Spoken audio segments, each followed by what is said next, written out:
اعوذ باللہ من الشیطان الرجیم بسم اللہ الرحمن الرحیم۔ تیرے پاس جب منافق آتے ہیں تو کہتے ہیں کہ ہم اس بات کے گواہ ہیں کہ بے شک آپ اللہ کے رسول ہیں، اور اللہ جانتا ہے کہ یقیناً آپ اس کے رسول ہیں، اور اللہ گواہی دیتا ہے کہ یہ منافق قطعاً جھوٹے ہیں۔ انہوں نے اپنی قسموں کو ڈھال بنا رکھا ہے، بس اللہ کی راہ سے رک گئے۔ بے شک برا ہے وہ کام جو یہ کر رہے ہیں۔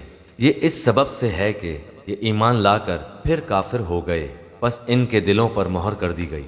اب یہ نہیں سمجھتے جب آپ انہیں دیکھ لیں تو ان کے جسم آپ کو خوشنما معلوم ہوں، یہ جب باتیں کرنے لگیں تو آپ ان کی باتوں پر اپنا کان لگائیں، گویا کہ یہ لکڑیاں ہیں دیوار کے سہارے سے لگائی ہوئی، ہر سخت آواز کو اپنے خلاف سمجھتے ہیں۔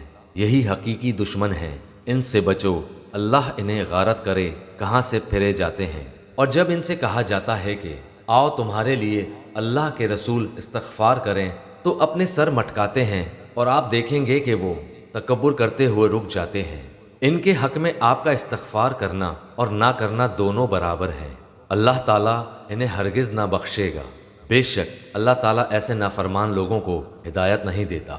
یہی ہیں وہ جو کہتے ہیں کہ جو لوگ رسول اللہ کے پاس ہیں ان پر خرچ نہ کرو یہاں تک کہ وہ ادھر ادھر ہو جائیں، اور آسمان و زمین کے کل خزانے اللہ کی ملکیت ہیں، لیکن یہ منافق بے سمجھ ہیں۔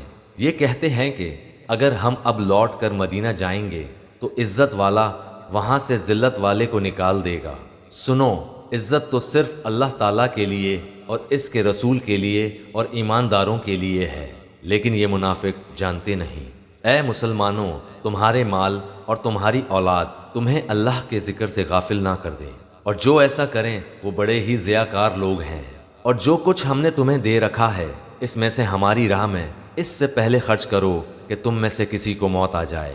تو کہنے لگے، اے میرے پروردگار، تو مجھے تھوڑی دیر کی مہلت کیوں نہیں دیتا کہ میں صدقہ کروں اور نیک لوگوں میں سے ہو جاؤں؟